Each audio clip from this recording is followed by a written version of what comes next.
Closed captioning for News 12 is brought to you by Kenneth Nugent.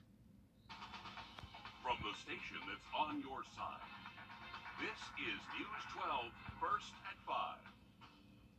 First at 5, former President Trump's legal team and the Department of Justice dueling it out in court today in Florida, fighting over court documents concerning the FBI search at Trump's Florida residence.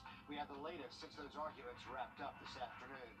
But first up, dozens of VA nurses in Augusta taking to the streets, speaking out about what they call long-term staffing issues, contract disputes, and more. They say these issues affect patient care and safety across the board. Maria Sellers live out there at the Charlie Norwood VA Medical Center. Maria, you say this protest is one of 3 others going on right now across the state. Yeah, Richard, that's right. The protest here actually just wrapped up about 15 minutes ago, and not only is it one of many happening across the state, it's one of many happening across the country. The biggest thing the nurses here are advocating for, better hiring and recruitment practices. Their ultimate goal, they say, is better care for their patients. A local nurse I spoke to says this is due to staffing shortages. She says fewer nurses makes it harder for them to care for patients. Like some nurses are caring for 6 or even 7 patients at one time, and it makes it difficult for them to meet all the needs of the men and women who have sacrificed for our country.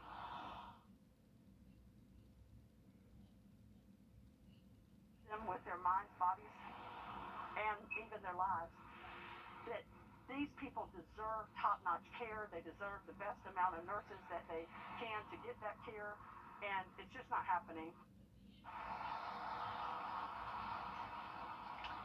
And we did reach out to the VA here, and they say that they are working on retention and recruitment practices. We'll hear more about how they're doing that and what these nurses have to say coming up tonight on News 12 at 6 o'clock. Frustration from some nurses all across Georgia. Maria, thanks for the live update there from the Charlie Norwood VA. Okay, we're tracking a few storms on Live Doppler Max radar this afternoon. Rain chances are also all surrounding SRP. About 10 minutes. All right, Riley Hale, dry for the moment at SRP Park with the wind whipping up there. We're going to check in with Riley just a little bit later on. Moving on now with the news. Tragedy strikes a North Carolina high school. 1 student killed today, 2 others injured, including a teacher in a stabbing attack in this school in Jacksonville, North Carolina. A fight broke out between students in the main entrance of this school around 7 this morning. A resource officer quickly responded, arresting the attacker, identified as a student. But even with medical treatment right there at the scene, 1 student lost their life. 2 victims were taken to the hospital for treatment. The school has canceled all athletic events for the rest of this week, and students will be in virtual learning on Friday. A new ruling says constitutional protections don't shield Senator Lindsey Graham from testifying before a special grand jury here in Georgia. It's the one investigating possible illegal efforts to overturn President Trump's election loss here in the state. That ruling pushes Senator Graham 1 step closer to testifying. A legal battle today in a Florida courtroom over whether an independent special master should oversee classified documents seized from Mar-a-Lago. NBC's Alice Barr has the latest from Washington.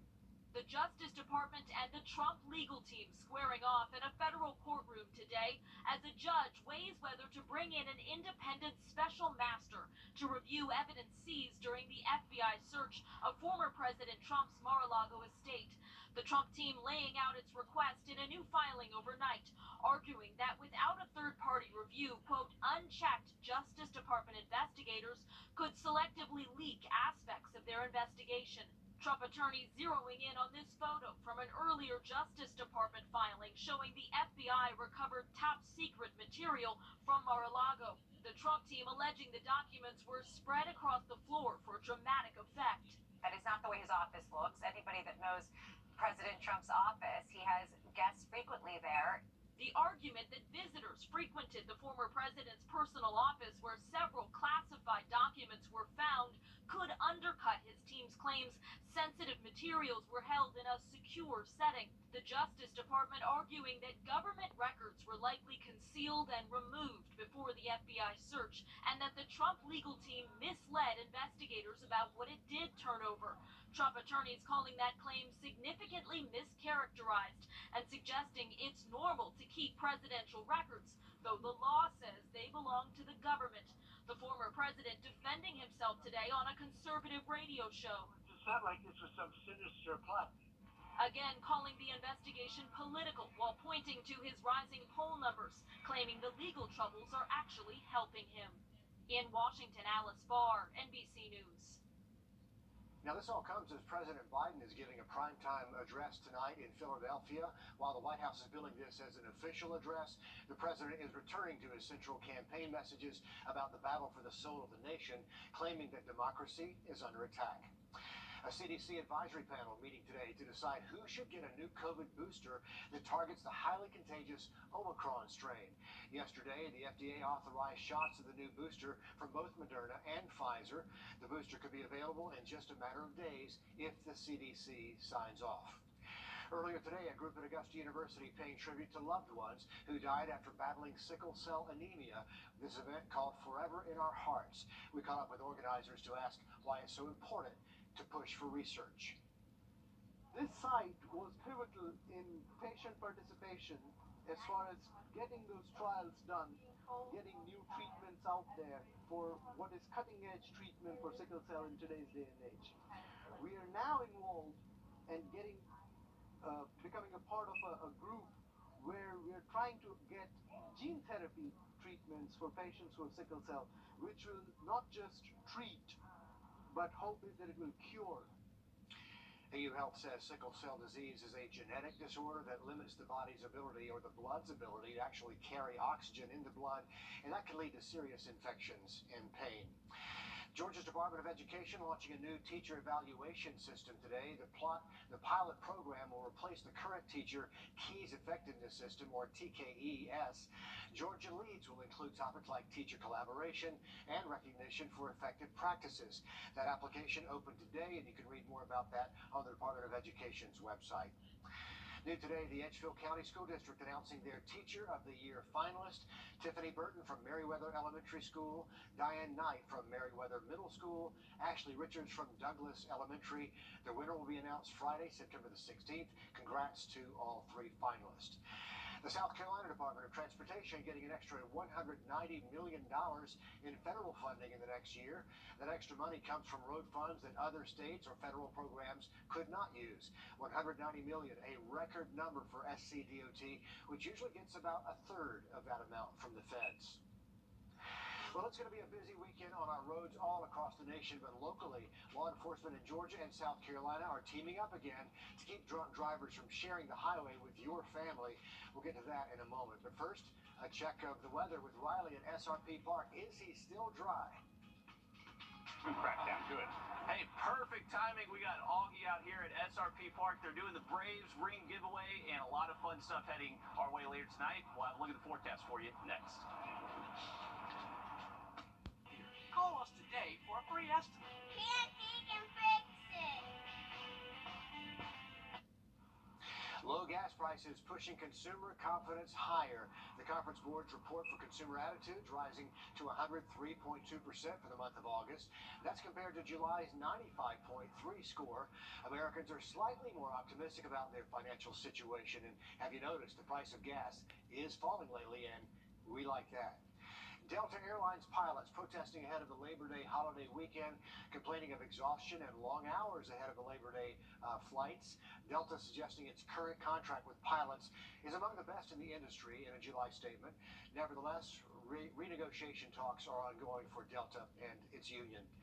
Georgia and South Carolina teaming up to keep drunk drivers off the road this holiday weekend. Starting tonight, you might notice sobriety checkpoints in both states. The goal is to curb the deadly crash numbers we've seen growing over the years. Sarah Winkleman has more about that.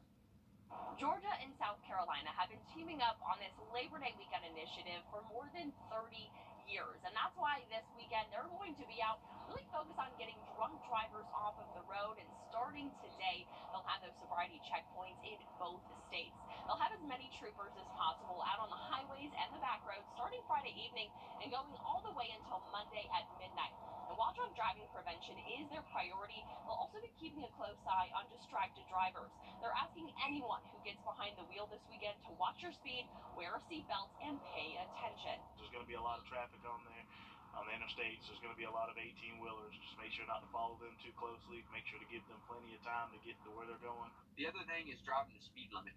we see people driving way too fast on our highways. And, unfortunately, we can't be everywhere at one time.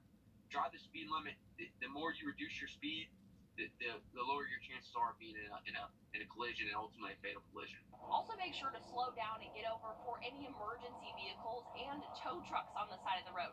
Car issues are, of course, expected to happen. Local mechanics say it's important to check your car battery and your tires before heading out on your road trip. It's not only important for safety to have your tires fully inflated, but it also helps with gas mileage. And that is Sarah Winkleman reporting from our sister station WTOC in Savannah. The National Highway Traffic Safety Administration says more than 30% of people killed over Labor Day in 2016 through 2020 involved a drunk driver. And in Georgia, more than half of those drunk driving crashes, the driver's blood alcohol concentration is double the legal limit. All right, cloudy skies out there, but we're dry for the moment at SRP Park. First Alert Chief Meteorologist Riley Hill has me hope, because every child deserves a loving home. And if you'd like to know more about John or any of the other children we featured here on our Grant Me Hope segments, head to the website, wrdw.com, and then search the words Grant Me Hope. Well, there's a new addition over at Savannah Rapids Parks, one dedicated to love. And now you and your partner can enjoy it for yourselves. That story and more when we come back. First at 5. And we do have our latest Sunshade Giveaway winner. A big congratulations to Miss Shanna Harris. And if you'd like to get your own Sunshade Giveaway, just go to wrdw.com, click on contest. You can enter your email and we'll announce those winners right here at First at 5 every Tuesday and Thursday. Stick with us. We'll have another look at that forecast for you just after the break. Happening near you. Put me in, Coach. I'm ready. You can really score with Milton Rubin Superstore. We'll do whatever it takes to get you into the car, truck, or SUV of your dreams. Milton Rubin Superstore. Wrdw.com. Click, click. On your side means more now than it really ever has before. It means truth. Listening to your worries and issues. We make the calls, we do the digging, and bring you the truth of what's going on in our communities.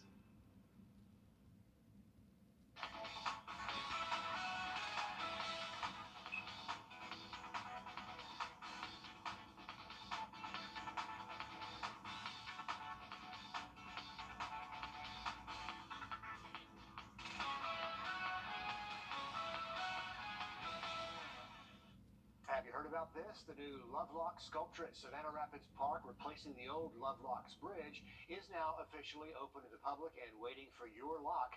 They decided all those locks could eventually damage or pull down the railing over the canal where they first formed, and they couldn't paint the rails anymore either. So they commissioned this new piece of sculpture.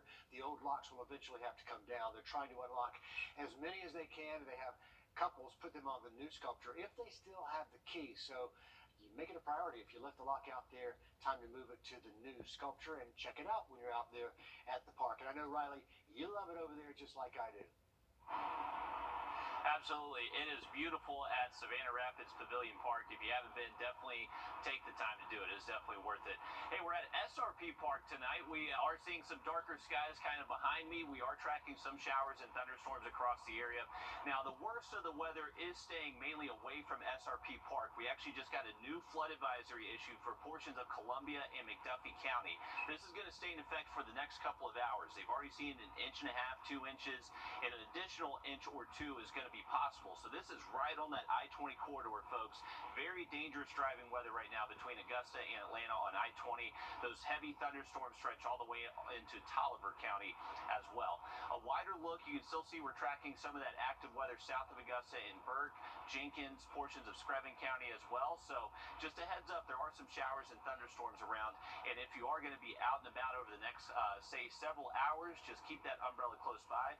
Storm chances continue into the weekend. Riley, thanks so much. There's much more news ahead when First to 5 continues after the break. Thank you.